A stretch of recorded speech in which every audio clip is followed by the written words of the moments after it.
उधर यूक्रेन के मीडिया ने दावा किया कि डोनेस्क में रूसी फौज ने रिहायशी इलाकों में मिसाइलें बरसाईं।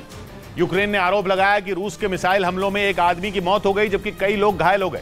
डोनेस्क यूक्रेन का वही हिस्सा है जिस पर कब्जे के लिए पुतिन की फौज जंग की शुरुआत से ही यूक्रेन की सेना पर हमले कर रही है, लेकिन अब तक रूस की सेना डोनेस्क को अपनी मुट्ठी में नहीं कर पाई।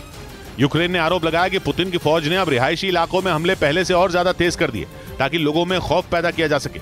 यूक्रेन के मीडिया के मुताबिक रूस की सेना ने एक दिन में ही डोनेस्क में कई मिसाइलें दाग दी, जिनकी चपेट में आने से एक आदमी की मौत हो गई। हालांकि यूक्रेन के डोनेस्क प्रांत के ज्यादातर हिस्सों पर रूस ने जंग की शुरुआत में ही कब्जे का दावा किया था, लेकिन यूक्रेन के मुताबिक उसकी सेना डोनेस्क में रूसी फौज को अब भी मुंह तोड़ जवाब देने से पीछे नहीं हट रही। इस बीच अमेरिका के कैलिफोर्निया में एक स्कूल बोर्ड मीटिंग के विरोध में छात्रों के माता पिता बीच सड़क पर लड़ पड़े। बताया गया कि जून के इस महीने को समलैंगिकों के समर्थन में प्राइड मंथ घोषित करने के लिए स्कूल बोर्ड की मीटिंग बुलाई गई थी। इसी बात पर कुछ माता पिता भड़क गए। उन्होंने विरोध जताया कि उनके बच्चों को स्कूलों में जबरन समलैंगिकता के बारे में पढ़ाया जा रहा है, इसलिए वो गुस्से से फट पड़े और समलैंगिकता का समर्थन करने के लिए जुटे प्रदर्शनकारियों से जा भिड़े। बताया गया कि अंदर स्कूल बोर्ड की मीटिंग चल रही थी और बाहर छात्रों के माता पिता और समलैंगिकता के समर्थक एक दूसरे को मुक्के पर मुक्के मारते नजर आए। लात घूंसे चलते देखकर डंडे थामे पुलिसकर्मी भी एक बार को पीछे हट गए। इस बीच लड़ते लड़ते 2 लोग सड़क पर ही गिरे दिखे, तब जाकर पुलिस ने मोर्चा संभाला और लोगों को अलग किया। इधर मणिपुर में एक बार फिर हिंसा हुई जिसमें 3 लोगों की मौत हो गई और 2 लोग घायल हो गए। मणिपुर में कई दिनों की शांति के बाद अचानक हिंसा भड़की और इंफाल और कांगपोकपी में हिंसा हुई। बताया गया कि वहां मैतेई और कुकी समुदाय के लोग आपस में भिड़ गए, जिसके बाद इंफाल और कांगपोकपी एक बार फिर हिंसा की आग में सुलग उठे, जिसमें एक महिला समेत 3 लोगों की मौत हो गई। जिसके बाद इन इलाकों में हालात तनावपूर्ण हो गए। हालात पर काबू पाने के लिए इंफाल के पश्चिमी हिस्से और कांगपोकपी में सुरक्षा बल तैनात कर दिए गए। बताया गया कि इन दोनों इलाकों में सुबह सुबह गोलीबारी की आवाजें सुनाई दी, जिसके बाद हालात बिगड़ने लगे क्योंकि मैतेई और कुकी समुदाय के लोग एक बार फिर आमने सामने आ गए और मणिपुर में कई दिनों से बने शांति के माहौल में खलल पड़ गया।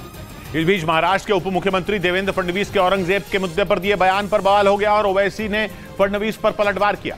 महाराष्ट्र में उर्स के जुलूस में औरंगजेब के पोस्टर लहराने के बाद मामला गर्मा गया था, क्योंकि पहले पोस्टर लहराने वाले एमआईएम नेता गिरफ्तार हुए और फिर व्हाट्सएप पर औरंगजेब की तस्वीरों वाला स्टेटस लगा दिया था, जिस पर कोल्हापुर में जमकर हिंसा हुई थी। 2 दिन पहले फडणवीस ने इसी मुद्दे पर बयान दिया था और औरंगजेब के पोस्टर लेकर प्रदर्शन करने वालों को इशारों में औरंगजेब की औलाद कह दिया था। महाराष्ट्र में अचानक कुछ जिलों में औरंगजेब की औलादें पैदा हुई है, जिस पर ओवैसी भड़क गए। अच्छा, आपको पूरे मालूम कौन किसकी औलाद है? आपको मालूम? ये विवाद ओवैसी की पार्टी के ही एक नेता की वजह से खड़ा हुआ, क्योंकि उसने उर्स के जुलूस में औरंगजेब की तस्वीरों वाला पोस्टर लहरा दिया था। ओवैसी की पार्टी के नेता को इस मामले में गिरफ्तार भी किया गया था। इस बीच यूक्रेन ने दावा किया कि उसने एक रात में रूस के 10 से ज्यादा हवाई हमलों को नाकाम कर दिया।